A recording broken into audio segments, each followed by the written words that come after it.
Good morning students, कैसे हैं आप सभी लोग। आज के लेक्चर में हम लोग एक्सरसाइज नंबर 7.1 के क्वेश्चन नंबर 4 तक हमने पढ़ लिया था। क्वेश्चन नंबर 5 से स्टार्ट करेंगे, लेकिन इससे पहले बेटा मैंने आपको क्वेश्चन नंबर जो 3 कराया था उसमें आपसे ये प्रूफ करवाया जा रहा है कि 3 पॉइंट्स हैं A, B, C, ठीक है, जिसमें फर्स्ट है 1,5, सेकेंड है 2,-2,3 एंड थर्ड -2,-11। तो ये पॉइंट्स आपको बताने थे प्रूफ करके कि कोलिनियर है या नहीं है। तो कोलिनियर के लिए मैंने आपको इस तरह से एक क्वेश्चन कराया था, ये वाला A, B, C। मैंने बोला था कि AB + BC अगर CA के इक्वल आ जाता है तब तो कोलिनियर है, अदरवाइज नहीं है। तो आई थिंक ये वाला √5 आ रहा था प्लस ये √265 समथिंग था इक्वल टू ये आपका मतलब कोई वैल्यू यहाँ पर एक थी, एक वैल्यू यहाँ पर कोई ना कोई दे रखी थी। तो मैंने बोला था आपको कैलकुलेट करके देख लीजिएगा। कल हम लोगों ने कैलकुलेट करके देखा था, तो बट एग्जैक्ट वैल्यू नहीं आ पाई थी। बाद में जब कैलकुलेट किया गया था तो उसकी एग्जैक्ट वैल्यू निकली थी, तो वो वैल्यू इस वाली वैल्यू के इक्वल नहीं थी। ठीक, इसका मतलब ये पॉइंट्स जो होंगे वो आपके कोलिनियर नहीं होंगे, तो इसका आंसर नो हो जाएगा। ठीक है, इसमें ये आप करेक्शन कर लीजिएगा।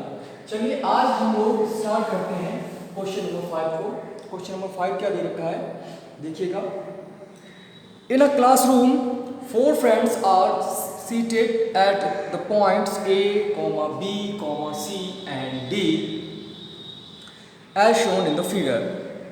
Champa and Chameli walks into the class after observing for a few minutes. Champa asks Chameli, Don't you think ABCD is a rhombus, is a square? चंपा ने चमेली से कुछ मिनट के बाद जब पूछा था कि क्या आपको ऐसा नहीं लगता है कि जो ABCD है वो एक आपका स्क्वायर है। चमेली डिसएग्रीज, चमेली ने इस बात से मना कर दिया। Using distance formula find which of them is correct. Distance formula लगा के आपको ये बताना है कि उन दोनों में से कौन सही है कौन गलत है। तो अब सबसे पहले हमारे पास जो डायग्राम है उसको हम लोग बना लेते हैं। ठीक है,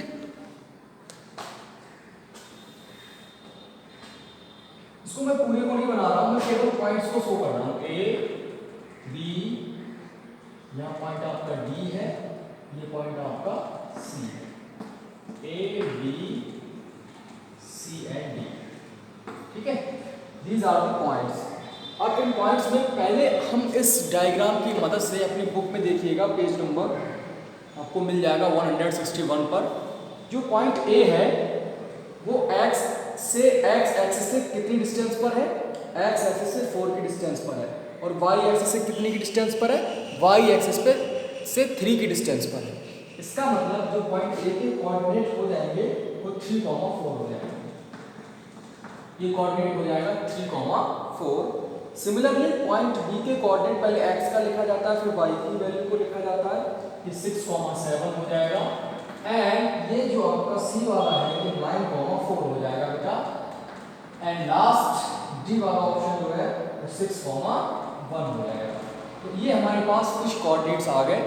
अब हमको ये बताना है कि चंपा की बात सही है या चमेली की बात सही है। तो हम क्या करें, A को B से मिला दें, B को C से, C को D से एंड D को A से, इस तरह से मिला दीजिए। देखिए हम सीधे तो नहीं कह सकते, किसी के फेवर में नहीं जा सकते कि कौन सही बोल रहा है, इसका स्टेटमेंट ट्रू है, बट हम प्रैक्टिकली इसको मैथमेटिकली सॉल्व करके ही बता सकते हैं। क्वेश्चन नंबर 5 सबसे पहले हम निकालेंगे AB निकालने के लिए देखिएगा फर्स्ट सेकेंड, यानी x1 y1 इसमें वैल्यू मिलेगी, x2 y2 इससे मिलेगी। तो x1 y1 और x2 y2 के अकॉर्डिंग फॉर्मूला होता है x2 - x1 दैट इज 6 - 3 का होल स्क्वायर। 6 - 3 का होल स्क्वायर प्लस ये हो जाएगा 7 - 4 का होल स्क्वायर। इसको परफॉर्म कर लो बेटा। 6 - 3 का होल स्क्वायर दैट इज 3 का स्क्वायर प्लस 7 - 4 दैट इज 3 का स्क्वायर। 3 3 are 9, 3 3 are 9 √18। ये आ गया आपका √18। √18 को लिख सकते हैं 2 इंटू 9, 9 का 3 बाहर आ गया, 3√2। मतलब ए बी की जो वैल्यू हो गई बेटा हमारे पास वो 3√2। ठीक है, अब हम क्या निकालेंगे इसके बाद, बी सी निकालेंगे। तो बी सी कैसे निकलेगा, ये 1 हो गया, ये 2 हो गया, मतलब x1 y1 की वैल्यू d से मिलेगी, x2 y2 की वैल्यू। ठीक है, तो ये हो जाएगा 9 माइनस 6 का होल स्क्वायर, 9 माइनस 6 का होल स्क्वायर प्लस 4 माइनस 7 का होल स्क्वायर। ये हो गया 9 में से 6 जाएगा 3 का होल स्क्वायर प्लस 4 में से 7 जाएगा माइनस 3 का होल स्क्वायर। देन 3 का होल स्क्वायर 9 और माइनस 3 का 9, तो ये हो गया 18 को 2 अंडर इसको लिख सकते हैं 2 इंटू 9 मतलब 3√2। तो बी सी बी कितना आ गया हमारे पास, 3√2 आ गया। अच्छा, आप इसके बाद सी ए भी निकाल लेते हैं। चलिए बी सी हो गया, सी डी निकालते हैं। सी डी के केस में कैसे होगा, ये फर्स्ट हो जाएगा, सेकंड मतलब x1 y1 9,4 देगा, x2 y2 6,1 देगा। देन ये हो जाएगा 6 माइनस 9 का होल स्क्वायर प्लस 1 माइनस 4 का होल स्क्वायर। देन ये हो जाएगा माइनस 3 का होल स्क्वायर प्लस ये 4 में से बन जाएगा माइनस 3 का होल स्क्वायर, माइनस 3 का होल स्क्वायर 9 एंड प्लस इस वाले माइनस 3 का 9 जो हो गया √18। √18 का मतलब 2 इंटू 9, 9 का 3 बाहर आ गया, 3√2, ये वैल्यू हो गई सी डी। ठीक है, तो ए बी और बी सी और सी डी निकाल लिया। अब बचा हमारे पास निकालने को केवल डी ए या ए डी। तो ए डी की वैल्यू कैसे निकालेंगे, देखिए ए डी में 1 2 कोई सा भी ले लो, प्रॉब्लम नहीं है उसमें।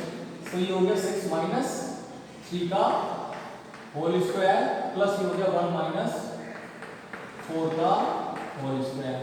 ये हो जाएगा आपका 3 का होल स्क्वायर प्लस 1 में से 4 में से बन जाएगा माइनस 3 का होल स्क्वायर।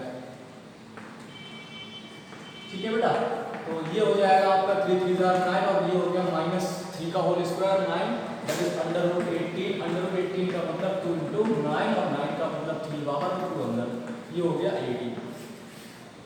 ठीक, हैंस इसका मतलब क्या होगा, hence A B B C C D B A सारी वैल्यूज कैसी आ गई बेटा आपकी, इक्वल आ गई। सारी वैल्यूज कैसी आ गई, इक्वल आ गई। अब आप जानते हैं कि जो रोम्बस होता है उसमें सारी साइड्स कैसी होती हैं, इक्वल होती हैं। बट सॉरी स्क्वायर में भी इक्वल होती है, लेकिन समस्या ये होती है स्क्वायर के डायगोनल्स जो होते हैं वो इक्वल होते हैं, रोम्बस के डायगोनल कभी भी इक्वल नहीं होंगे। तो अभी ये पूरी तरह से ये प्रूफ नहीं हो पाया है कि हमारा वास्तव में ये स्क्वायर है अभी या रोम्बस है। स्क्वायर होगा तब इसके डायगोनल्स भी इक्वल होने चाहिए, रोम्बस होगा तब डायगोनल 90 पे बाइसेक्ट तो करेंगे बट आपके इक्वल नहीं होंगे। तो पहले आप लोग इसका स्क्रीनशॉट लीजिए, फिर हम लोग अभी इसकी डिस्टेंस जो डायगोनल्स है वो भी कैलकुलेट करते हैं। ठीक है,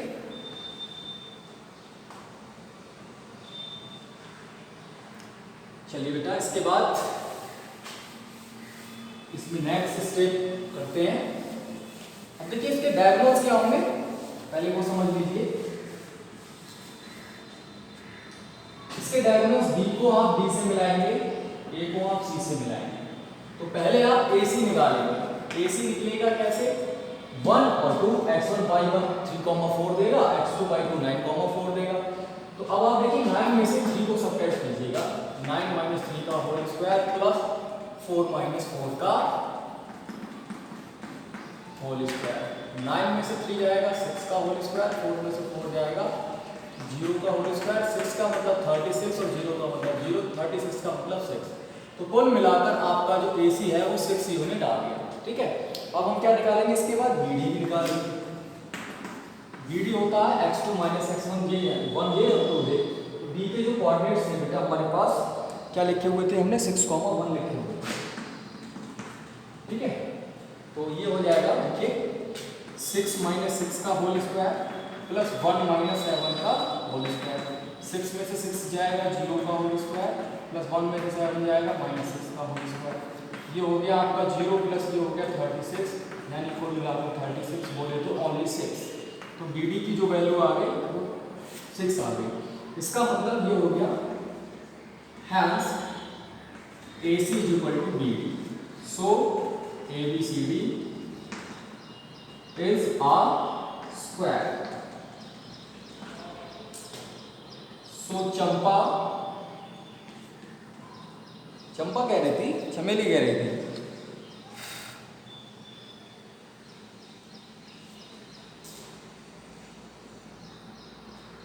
इज करेक्ट। चंपा जो है, चंपा इज करेक्ट, चंपा सही है, चमेली गलत है। ठीक है, ये आपका इस क्वेश्चन का सॉल्यूशन हो गया, आंसर हो गया। ये तरीका होता है इस क्वेश्चन को या इस प्रकार के क्वेश्चंस को सॉल्व करने के लिए। आप लोग इसका स्क्रीनशॉट लीजिए, इसको नोट कीजिए, फिर हम लोग आते हैं नेक्स्ट क्वेश्चन की तरफ।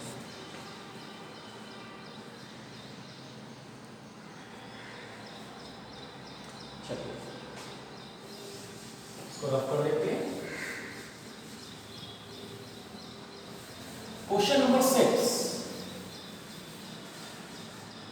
क्वेश्चन नंबर 6 में है name the type of quadrilateral form if any by the following points and give reasons for your answer. अपने आंसर का रीजन दीजिए। ये कुछ पॉइंट्स दे रखे हैं।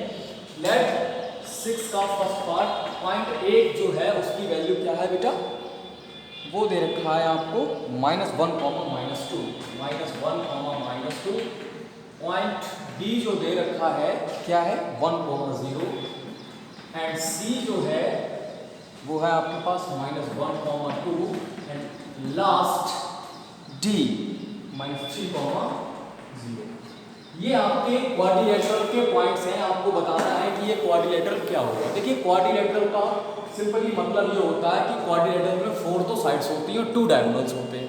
तो हमको इनडायरेक्ट वे में सबसे पहले इनकी 4 साइड्स के डिस्टेंस को निकालना है, डिस्टेंस फॉर्मूला का यूज करके, और उसके बाद उनके दोनों डायगोनल्स को निकालना है। फिर ये क्वाड्रिलेटरल स्पेसिफाई हम लोग कर पाएंगे कि ये इसका नाम क्या है, वास्तव में ये है क्या, इसको क्या बोलेंगे। तो हम सबसे पहले बात करते हैं ए बी की। ए बी निकालने के लिए 1, 2 यानी ये हो गया 1 माइनस और ये वाला माइनस, तो प्लस हो गया 1 होल स्क्वायर प्लस 0 माइनस और माइनस का ये है तो प्लस का 2 का होल स्क्वायर हो गया। 1 और 1 2 का होल स्क्वायर प्लस 0 2 का होल स्क्वायर, 2 और 2 2 2 जा 4 प्लस 2 2 जा 4, ये 8 हो गया। ठीक है, 8 का मतलब ये हो गया 2 × 2 × 2 फैक्टर हो गया बाहर, तो 2 √ 2 हो गया। ये कितना हो गया 2 √ 2 बोले तो ए बी की वैल्यू आ गई 2 √ 2। ठीक, सिमिलरली अब हम निकालेंगे यहाँ से बी सी। बी सी निकालने के लिए ये दोनों लेने पड़ेंगे।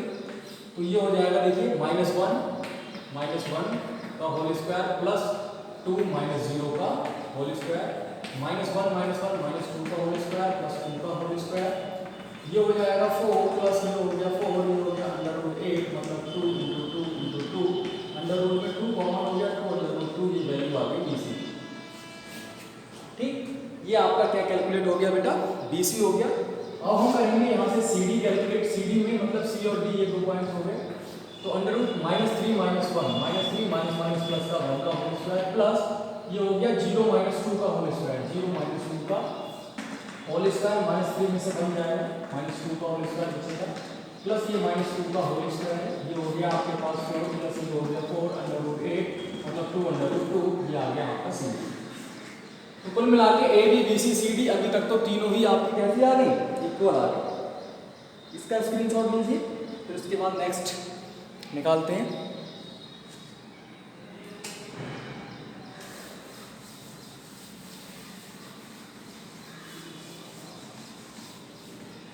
अब बचा हमारे पास निकालने को एडी। एडी क्या होगा 1 और 2 -3 और माइनस माइनस प्लस का 1 का whole square plus 0 minus minus plus का 2 का होल स्क्वायर। ठीक है, ये हो जाएगा -3 में से बन जाएगा -2 का होल स्क्वायर प्लस ये 2 का होल स्क्वायर -2 का 4 और 2 का 4, ये हो गया √8। तो मतलब एडी की वैल्यू भी आ गई 2 √2। तो कुल मिला के अभी तक तो ये सारी चीजें इक्वल आ गई। अब इनको क्रॉस करके ले लो, ए का सी के साथ, बी का डी के साथ। अभी एक सीक्वेंस में लिया था, अभी आपने इस प्रकार से लिया था, इस प्रकार से। ठीक है, अब ए का सी के साथ और बी का डी के साथ। तो ए बी ए सी कितना हो जाएगा -1 का 1 के साथ, -1 और -1 प्लस 1 हो गया का होल स्क्वायर और ये हो गया +2 माइनस माइनस प्लस का 2 का होल स्क्वायर। तो ये तो हो गया 0 का होल स्क्वायर प्लस ये हो गया 4 का होल स्क्वायर। 0 का 0, 4 का 16, 16 का 4, मतलब AC आ गया, AC की वैल्यू क्या आ गया, 4 आ गया, AC 4 आ गया। और उसके बाद बचा निकालने को BD, B और D। BD कैसे निकलेगा, -3 और ये 1 है, तो -3 और -1 का होल स्क्वायर प्लस 0 -0 का होल स्क्वायर। तो -3 -1 का मतलब -4 का होल स्क्वायर, 0 का मतलब 0 का होल स्क्वायर, -4 का 16 हो गया, 0 का 0 हो गया, √16 हो गया, 16 का 4 हो गया, तो BD की वैल्यू आ गई 4। ठीक है, Hence AB is equal to BC is equal to CD is equal to DA या AD is equal to 2√2। ठीक है, 2√2 हो रहा है ना। और उसके अलावा AC is equal to DD is equal to 4। ये वैल्यूज इक्वल आ गई। मतलब आप इस तरह का एक डायग्राम बनाइए जिसमें ये 4 साइड्स इक्वल आए, A B C D, ये आप अपनी चारों साइड्स इक्वल आ जाए और उनके डायगोनल्स भी कैसे होंगे, इक्वल होंगे। तो ऑलरेडी उनके एंगल 90 डिग्री या सेम होंगे या इक्वल होंगे। सो ABCD इज अ स्क्वायर। इसका मतलब क्या होगा, ABCD एक स्क्वायर होगा। ये किसकी कंडीशन बनती है, AB = BC = CD = DA और AC = BD। ये डायगोनल्स इक्वल हो, साइड्स इक्वल हो, किसकी कंडीशन होगी बेटा, ये आपकी स्क्वायर की कंडीशन होगी। तो ये कौन सा क्वाड्रिलेटरल होगा, क्या नाम होगा इस क्वाड्रिलेटरल का, इस क्वाड्रिलेटरल का नाम होगा स्क्वायर। किस टाइप का होगा, स्क्वायर टाइप का। ठीक है, तो आज के लिए बस इतना ही, बाकी का हम लोग कल डिस्कस करते हैं। ओके बेटा, स्क्रीनशॉट ले लीजिएगा, नोट कर लीजिएगा। Thank you.